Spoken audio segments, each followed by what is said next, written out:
Well, welcome back, everybody, to Radio Entrepreneurs, the show that is constantly streaming stories of entrepreneurship and leadership and how to deal with this chaotic and changing economy. Regularly, we like to speak with and check in with Phil Sharkey, president of the Higher Authority, for Sheriff Sharkey and the Sharkey Report. Welcome back, Phil.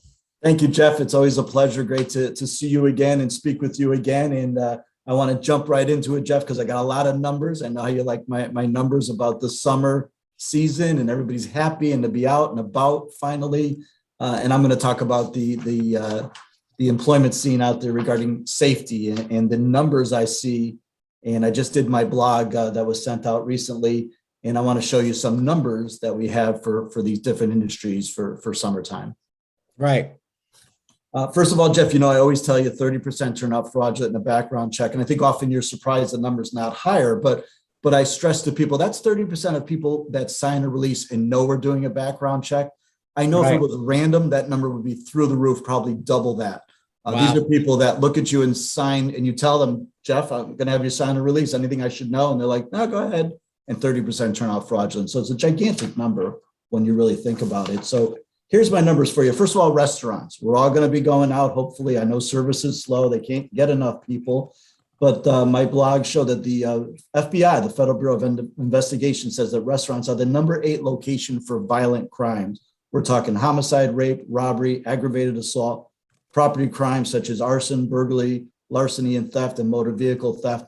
And again, obviously, some happen from the patrons, but more than half are from employees of the restaurants.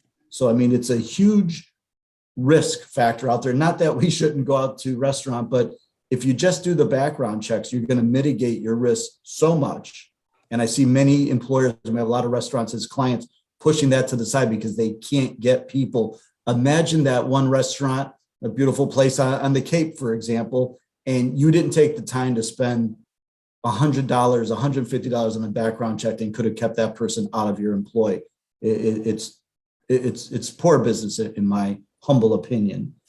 I just don't understand it. And I do understand the cost of doing business and the difficulty finding people, but the numbers show that 35% of the hires turn out to be a dangerous person. So if you can mitigate that, 35% of the people they bring on board fall into a category of a dangerous hire. According to what do we define as a dangerous hire?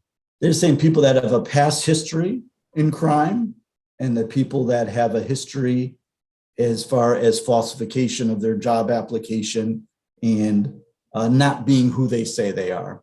False identities, a lot of false identities. I understand that, especially as we know in the restaurant industry, you get a lot of people of foreign nature working the jobs, and many of them are not documented. It's just the facts. And to mitigate that risk seems to be a no-brainer to me.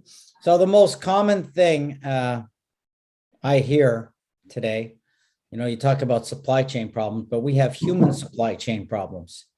I hear about the labor shortage, the excessive salaries that employers are paying to just find people. And, I know a lot of probably restaurant owners. I see restaurants, they don't have staff. They cannot service their clients the way they once did. There's a problem with protein, being able to serve the right amount of protein because it's cost so much. And now you're saying, well, don't hire these people.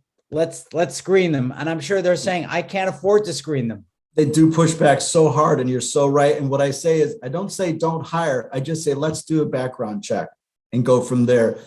The best way for an owner to make a decision is information. And the background check quickly in 2 to 3 business days, you're not going to lose anyone, gives you that information. And sometimes we all have that warning sign in front of us that we need to not go that route with this one. It's going to be a problem. Trust your instincts, trust the background check.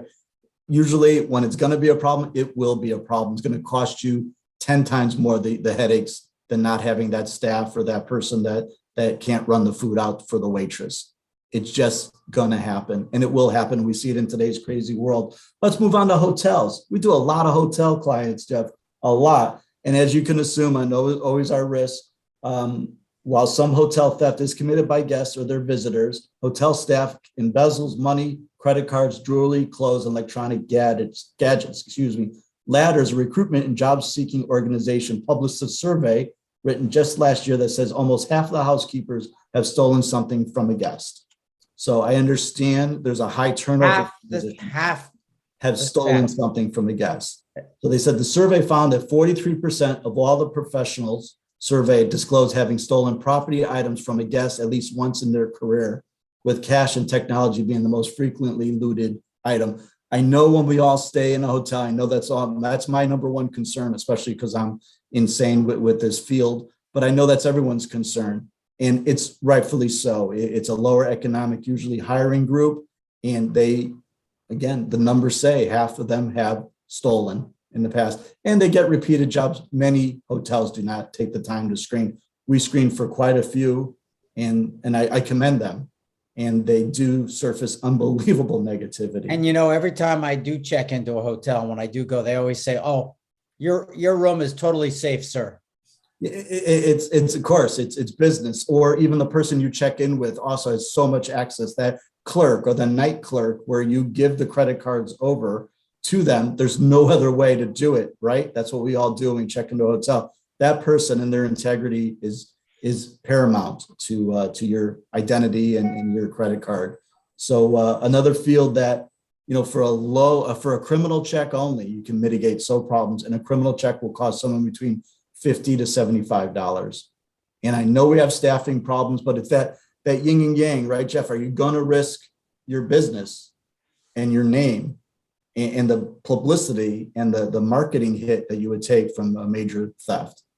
Or somebody putting on TripAdvisor that, yeah, I stayed there and my this and this was stolen. It's not worth it not to, in my humble opinion. I don't know how you can't, and I do understand that employers can't get people either. Just finally, speaking about theft, and I'll wrap with you. This is CompuCamp, a research firm based in Chicago, lists retail as the number 5 of the 5 industries with the highest crime of occupational fraud.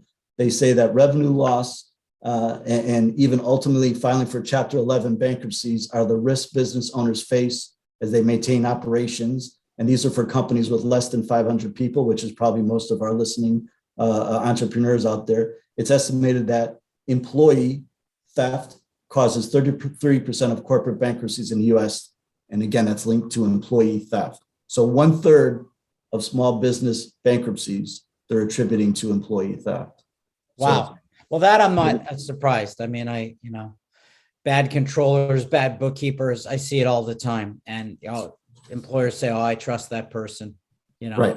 Exactly. That's the call. And it's the call I hate to get. We often get a call that now I want to start screening because my loyal office manager of 5 years, I just found this, and this. And again, that's what in that field, that's where the real theft comes in, where they seem so great and they would look at you like we are here and talk so well. And, that's the shocking one, where they just have no clue as to what's really going on inside their mind. So again, all I'm saying is not hire, but just take the one step to do a quick background check. You can greatly save your finances down the line. No sense being closed. I understand it's tough to be open right now, but no sense risking closing over someone that you easily could have changed for the cost of training or the cost of getting them a uniform. It's not expensive and it's really necessary. It's a good best business practice. So Phil, are you going to give me a brain teaser?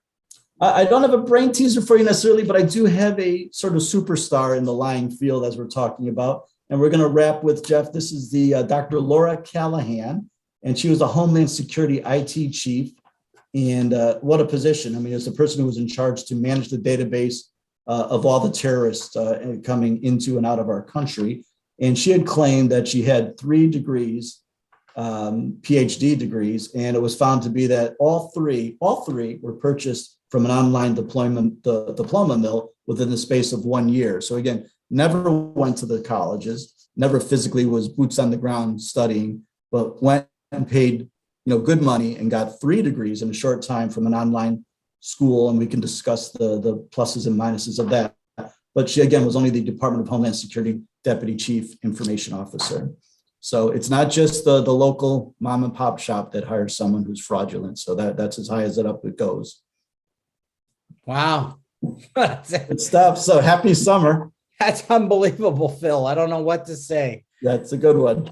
And can I ask which president hired this person? I don't have her time frame, so I'll research that for you next time to when Dr. Callahan or who she was employed by, but I don't have the presidency that she done. Dr. Callahan clearly is quite the operator. Yes, she is. Yes, she is. So you might want to watch her in the future if you're looking to hire. So again, just take the time to do a background check. It's really good business. Well, everybody, if you're looking to protect yourself from these catastrophic events that are easily preventable, you need to call Phil Sharkey. Phil, how do people find you? Right on the internet, it's hireoff.com. That's hireauth.com. Phone lines are 508-230-5901. You can also email me at psharkey, that's me, at hireoff.com. And we respond to all inquiries right away. That's great. And remind everybody, this is Radio Entrepreneurs.